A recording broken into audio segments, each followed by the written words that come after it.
দিনে একবার হলেও এই দোয়াটি পড়বেন, তাহলে আল্লাহ পাক রব্বুল আলামিন পৃথিবীতে যত মানুষ আছে সেই পরিমাণ সওয়াব আপনার পিতামাতার আমলনামায় আল্লাহ তাআলা দিয়ে দিবেন। মনে রাখবেন, পিতামাতা কিন্তু আপনার কাছে অনেক বড় একটি জিনিস, যাদের উছিলায় আপনি দুনিয়াতে এসেছেন, যাদের উছিলায় আপনি দুনিয়ার এই নিয়ামতগুলো দেখতে পাচ্ছেন, তাদের জন্য দোয়া করতে হবে, নিজের জন্য ক্ষমার দোয়া করতে হবে, মুমিনদের জন্য দোয়া করতে হবে, মুসলমানদের জন্য দোয়া করতে হবে। চমৎকার একটি দোয়া, আপনি শোনার পর থেকে প্রতিদিন একবার হলেও এই দোয়াটি পড়বেন। আল্লাহ পাক রব্বুল আলামিন আপনার গুনাহ খাতাগুলো ক্ষমা করে দিবেন এবং আল্লাহ তাআলা আপনার পিতামাতার এবং আপনার আমলনামায় ওঢেল পরিমাণ সওয়াব আপনার আমলনামায় আল্লাহ পাক রব্বুল আলামিন লিখে দিবেন। বিশেষ করে আমরা কিন্তু পিতামাতার খেদমত করতে জানি না, পিতামাতার সাথে ভালো ব্যবহার করতে জানি না। পিতামাতার সাথে ভালো ব্যবহার করতে হবে, তাদের জন্য দোয়া করতে হবে, তাদের জন্য দোয়া করতে হবে। এই দোয়া আল্লাহ তাআলা পবিত্র কোরআনুল কারীমের ভিতরে নিজেই কোট করে দিয়েছেন যে সন্তান পিতামাতার জন্য কিভাবে দোয়া করবে।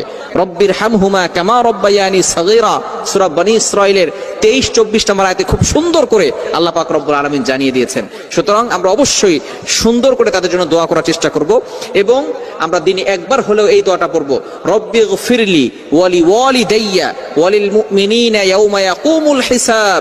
রব্বিগফিরলি ওয়ালি ওয়ালিদাইয়া ওয়ালিল মুমিনিনা ইয়াউমা ইয়াকুমুল হিসাব। আপনি আল্লাহর কাছে ক্ষমা প্রার্থনা করছেন, আপনার পিতামাতা সমস্ত মুমিনদের জন্য আপনি দোয়া করছেন এবং আল্লাহ পাক রব্বুল আলামিনের কাছে আপনি কেমন যেন বলছেন, ইয়াউমা ইয়াকুমুল হিসাব, আল্লাহ বিচারের দিনে যাতে করে এই হিসাবটা সহজ হয়ে যায় এজন্য আপনি দোয়া করছেন। মনে রাখবেন, in the day of judgement, কিয়ামতের ময়দানে কঠিন পরিস্থিতি হবে, কেউ কাউকে চিনবে না।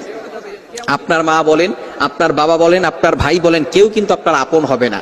যাদের জন্য আজকে আপনি এত কষ্ট করছেন, যাদের জন্য আপনি আপনার সবকিছু বিলীন করে দিচ্ছেন, এই যে দেখেন প্রবাসী ভাইয়েরা 10 বছর 15 বছর 20 বছর ধরে আছেন, সেখানে তারা এত পরিমাণ কষ্ট করে, আমরা তো বাংলাদেশে থাকি যারা, তারা বুঝি না এই পরিমাণ কষ্ট করে তার পরিবারের জন্য।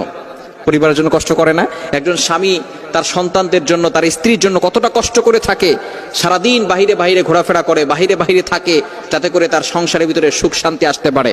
কিন্তু দেখা যাচ্ছে ফাইনালি শেষ পর্যন্ত তার কবরে কিন্তু একাই যেতে হবে। তার সন্তান বলেন, তার ভাই বলেন, তার বোন বলেন, তার ওয়াইফ বলেন, কেউ কিন্তু তার সাথে যাবে না। তাকে একাই যেতে হবে, ওই কবরে একাই যেতে হবে, ওইখানে কেউ যাবে না। ওইখানে থাকার জন্য কোনো বাতি নাই, কোনো সাথী নাই, ওইখানে কোনো বিছানা নাই, একাই সেখানে যেতে হবে। হাসরের ময়দানে উঠতে হবে, কঠিন পরিস্থিতি হবে। ওই দিন যাতে করে আল্লাহ তাআলা আপনার আমলনামা সহজ করে দেন, বিচারটাকে সহজ করে দেন, এজন্য বেশি বেশি করে আল্লাহর কাছে দোয়া করা, রব্বিগফিরলি ওয়ালি ওয়ালিদাইয়া ওয়ালিল মুমিনিনা ইয়াউমা ইয়াকুমুল হিসাব।